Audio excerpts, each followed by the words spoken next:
मित्रांनो, सध्या एक छोटासा गोंधळ सोशल मीडियावर दिसतो आहे आणि तो गोंधळ म्हणजे यंदा नक्की होळी कधी आहे, त्याचबरोबर धुलीवंदन कधी आहे. सगळ्यात महत्त्वाचं चंद्रग्रहण आलेलं आहे. तर ते चंद्रग्रहण होळीला आहे की धुलीवंदनाला आहे, मग होळी कधी पेटवायची, असे वेगवेगळे प्रश्न निर्माण झालेत.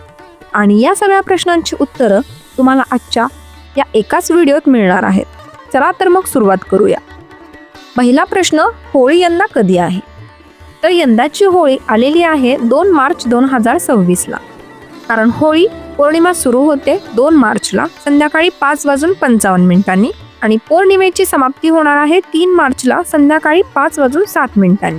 म्हणजेच काय, तर फाल्गुन पौर्णिमा हुताशनी पौर्णिमा, जिला आपण होळी पौर्णिमा म्हणतो, ती आहे 2 मार्च 2026 ला. म्हणजे होळी जी प्रज्वलित केली जाईल, होळी जी पेटवली जाईल, ती 2 मार्चला संध्याकाळी पेटवली जाईल. 3 मार्चला ग्रस्तोदित चंद्रग्रहण आहे आणि चंद्रग्रहण तसेच प्रदोष काळ सुरू होण्यापूर्वीच पौर्णिमा समाप्ती होते. म्हणून धर्मसिंधू या ग्रंथातील वचनानुसार होलिका दहन 2 मार्चला होणार आहे. 3 मार्चला असणार आहे धुलीवंदन आणि 3 मार्चलाच असणार आहे चंद्रग्रहण सुद्धा. ग्रस्तोदित चंद्रग्रहण आपल्याला 3 मार्चला बघायला मिळेल. सगळ्यात महत्त्वाचं म्हणजे हे चंद्रग्रहण भारतात दिसणार आहे, त्यामुळे वेदादी नियम जे आहे चंद्रग्रहणाचे ते सुद्धा पाळले जाणार आहे. चंद्रग्रहण सुरू होणार आहे ते 3 मार्चला दुपारी 3:20 सुरू होईल आणि चंद्रग्रहण संपेल संध्याकाळी 6:46. ज्योतिषशास्त्रानुसार चंद्रग्रहणाचे वेदादी नियम महत्त्वाचे मानले जातात. वर्षातलं हे पहिलं चंद्रग्रहण आहे जे भारतातही दिसणार आहे आणि त्यामुळेच सूतक काळही लागू होईल. वेदादी नियम पाळले जातील. चंद्रग्रहण सुरू होण्याच्या 9 तास आधी सूतक काळ सुरू होतो. ज्योतिष आणि धार्मिक मान्यतेनुसार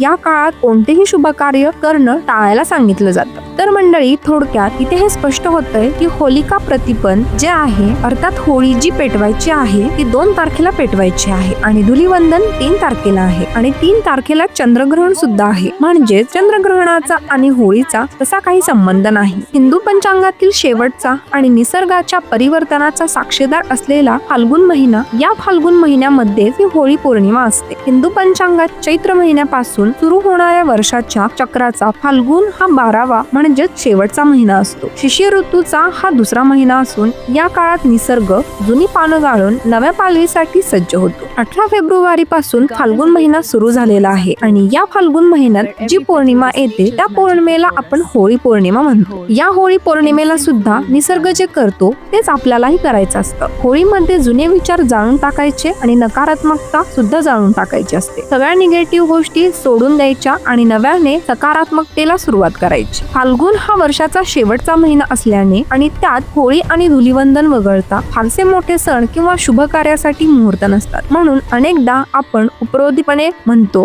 की आधीच उल्हास त्यात फाल्गुन मास. म्हणजेच काय, तर शुभ कार्य नसल्यामुळे काही जणांना हा महिना जरा अडगळी सारखा वाटू शकतो. तरी आध्यात्मिक दृष्टिकोनातून मात्र हा काळ महत्वाचा आहे. फाल्गुन महिन्यातील पौर्णिमा आणि अमावस्या या दोन्ही तिथींना मनवादी तिथी मानलं जातं. मनवंतर किंवा मनवादी म्हणजेच ज्या तिथीला सृष्टीचा पुन्हा आरंभ झाला असं म्हटलं जातं. या दिवशी शिवा आणि शक्तीची विशेष उपासना करण्याची सुद्धा परंपरा जी साधकाला फलदायी ठरते. फाल्गुन महिन्याची खरी ओळख म्हणजे होळी, धुलीवंदन आणि रंगपंचमी. होळी म्हणजे वाईट विचार आणि आचारांचं होलिकेत दहन करून मनातील आडी सोडून देण्याचा हा सण आहे. गोकुळात भगवान श्रीकृष्णाने गोपिकांसोबत रंगोत्सव साजरा केला म्हणून या सणाला आध्यात्मिक आणि भावनिक महत्त्व सुद्धा प्राप्त झाले. दक्षिण भारतात फाल्गुन महिना अत्यंत उत्साहात साजरा केला जातो. इथल्या मंदिरांमध्ये अनेक लहान मोठे उत्सव या काळात पार पडतात. फाल्गुन म्हणजेच केवळ रंगाची उधळण नाही तर पुरणपोळीचा गोडवा सुद्धा आहेच. जुन्या वर्षाला निरोप देताना मनातली नकारात्मकता जाळून नवीन वर्षाच्या अर्थात गुढीपाडव्याच्या स्वागतासाठी सज्ज होण्याचा हा मधला काळ आहे. 31 डिसेंबरला आपण जाणाऱ्या वर्षाला बाय बाय करतो आणि येणाऱ्या वर्षाचं स्वागत वेलकम करतो. पण आपल्या मराठी महिन्यांची सुद्धा माहिती असू द्यावी. फाल्गुन महिन्यात सुद्धा आपण एका वर्षाला निरोप देत असतो आणि चैत्रापासून एका नव्या वर्षाचं स्वागत करत असतो. थोडक्यात काय मंडळी, तर रंग खेळून आणि होळी पेटून आपण एका वर्षाला निरोप देतो आणि गुढी उभारून एका नवीन वर्षाचं स्वागत करतो. तुमच्यासाठी येणारं वर्ष सुख समृद्धीचं जावो हीच सदिच्छा. अशाच प्रकारच्या माहितीपूर्ण व्हिडिओसाठी मराठी लाईव्ह गाईड चॅनलला सबस्क्राईब करा आणि बेल आयकॉनवर सुद्धा क्लिक करा, म्हणजे आमच्या नवनवीन व्हिडिओचं नोटिफिकेशन तुम्हाला मिळत राहील.